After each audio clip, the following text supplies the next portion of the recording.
Bonjour à toutes et à tous, bienvenue sur votre chaîne d'information en régional Grand Lille TV en images en 8 minutes en ce mercredi 11 décembre. Voici d'abord vos prévisions météo très rapidement avec aujourd'hui on l'espère tout de même un peu de soleil mais le temps restera très changeant. On aura d'abord du soleil, du ciel bleu ce matin puis le retour des perturbations, des nuages voire même des averses localisées et parfois quelques giboulées dans les campagnes. Le temps sera donc assez perturbé cet après-midi, d'alternance entre soleil et nuages avec encore du vent d'ouest jusqu'à 50-60 km par heure à Lille. Les températures elles sont de saison, comptez 8 degrés pour les maximales cet après-midi. La météo complète après ce journal. L'actualité, d'abord en images, cette deuxième journée d'action hier contre la réforme des retraites, partout en France et dans la région. Des milliers de personnes ont manifesté dans les rues pour crier leur opposition au projet de loi, présenté d'ailleurs aujourd'hui par le Premier ministre Édouard Philippe. À Lille, sur ces images, les mêmes revendications depuis maintenant plusieurs jours. Dans les cortèges, on trouve évidemment de nombreux salariés de la fonction publique, des cheminots, des pompiers mais aussi des salariés du privé.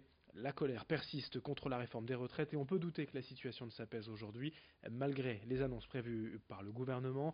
Déjà l'intersyndicale annonce une troisième et quatrième journée de mobilisation demain jeudi et mardi 17 décembre. À la SNCF, le trafic sera de nouveau très perturbé aujourd'hui, vous le voyez, 2 TER sur 10, 2 TGV sur 5 vers Paris, 1 TGV sur 10 depuis Lille vers les régions. Le trafic international aussi devrait être impacté. Et comme toujours, le détail des trains en circulation sur ter-sncf.com/Hauts-de-France. Dans la métropole lilloise, Ilevia annonce déjà un préavis de grève pour le tramway demain. La circulation des rames devrait être ralentie avec un tram toutes les 7 minutes sur le tronc commun entre Lille et le Croisé-la-Roche, puis toutes les 15 minutes entre les branches Roubaix et Tourcoing. Les métros et bus, eux, circuleront normalement. Le préavis de grève du tramway demain, toutes les infos sur ilevia.fr. À Lille, l'une des conséquences des manifestations hier, ça a été l'annulation des examens prévus à la fac de droit. Les étudiants ont été prévenus par mail à 1h du matin, quelques heures à peine avant le début des épreuves, ce qui en a surpris et énervé plus d'un. La colère qui s'est surtout manifestée sur les réseaux sociaux. Mais à Lille, hier, des commerçants ont été aussi la cible de certains manifestants, de simples casseurs, semble-t-il, au vu des images que nous avons pu récupérer. D'abord rue Nationale, puis ici place de Strasbourg. 2 banques ont été attaquées par des individus et la vitrine de cette agence immobilière n'a pas résisté. Des affrontements ont ensuite eu lieu entre les forces de l'ordre et ces dizaines de casseurs. Au moins 10 personnes ont été interpellées hier, mais pour les salariés de cette agence immobilière lilloise, ces violences ont été mal vécues. Écoutez le témoignage hier recueilli par Rémi Desremaux. Et en fait, on a vu de l'agitation au niveau de la place de Strasbourg. Et le groupe a commencé à se diriger vers la rue Masséna. Beaucoup de fumigène, beaucoup de vent. Le groupe s'est déplacé devant l'agence. Et là, à partir du moment où Dorine a quitté la pièce, c'est là où on a commencé à avoir vraiment des impacts. Vous pouvez le voir là, il y a eu beaucoup des briques, des parpaings. Et du coup, rien que le bruit, ça a fait un peu paniquer tout le monde dans l'agence. Je me suis vraiment sentie visée parce qu'en fait, dès que je me déplaçais, ils caillassaient les vitrines là où je me trouvais. Et vraiment un gros moment de panique. Toujours dans l'actualité sociale, la grève également des employés du restaurant Courte Paille à Mouveau. Depuis une semaine déjà, 11 des 14 salariés ont délaissé leur poste pour dénoncer leurs conditions de travail et obtenir des requalifications de contrat pour 6 d'entre eux. Selon le délégué du personnel, les grévistes seraient confrontés à une surcharge de travail et à des tâches qui ne relèvent pas de leur fiche de poste et de leur niveau de salaire. Ils demandent également à être payés en une fois chaque mois. Hier après-midi, les représentants syndicaux ont rencontré un responsable des ressources humaines pour avancer dans les négociations. Explication de ce délégué du personnel hier sur place au micro d'Idil Gunay. Ça fait 1 an et demi qu'on souligne à travers les réunions de délégués du personnel. Tout ça c'est notifié et matérialisé sur un cahier, on a toutes les preuves. Ça fait 1 an et demi aussi dans les réunions que la direction centrale appelle bien-être, que nous on parle justement de mal-être au travail. Et en fait la direction centrale fait la sourde oreille, toujours avec un verbiage managérial.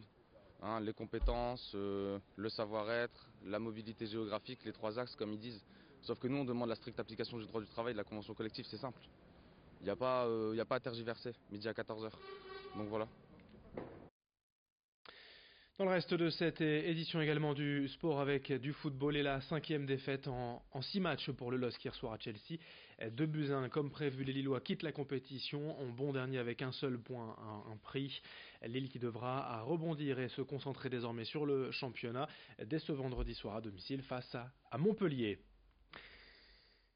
Ici au XXe siècle, on y échangeait des marchandises. Au XXIe, on va échanger des savoirs et des savoir-faire. Le Bazar Saint-Sauveur, c'est un projet d'envergure en plein centre de Lille, juste derrière le bistrot de Saint-Saul. Il ouvrira au mois de mai et prochain en 2020 sur une superficie de 5000 m². Le Bazar Saint-Sauveur, c'est un bâtiment dédié à l'économie créative. 300 entrepreneurs créatifs dans un bâtiment entièrement modernisé. On y trouvera des entrepreneurs dans l'architecture, le design, le graphisme, le numérique et même des éditeurs, libraires, autant de projets accompagnés ici. Ouverture en mai 2020 et présentation dès aujourd'hui au micro de Jerry Jouot de Fer.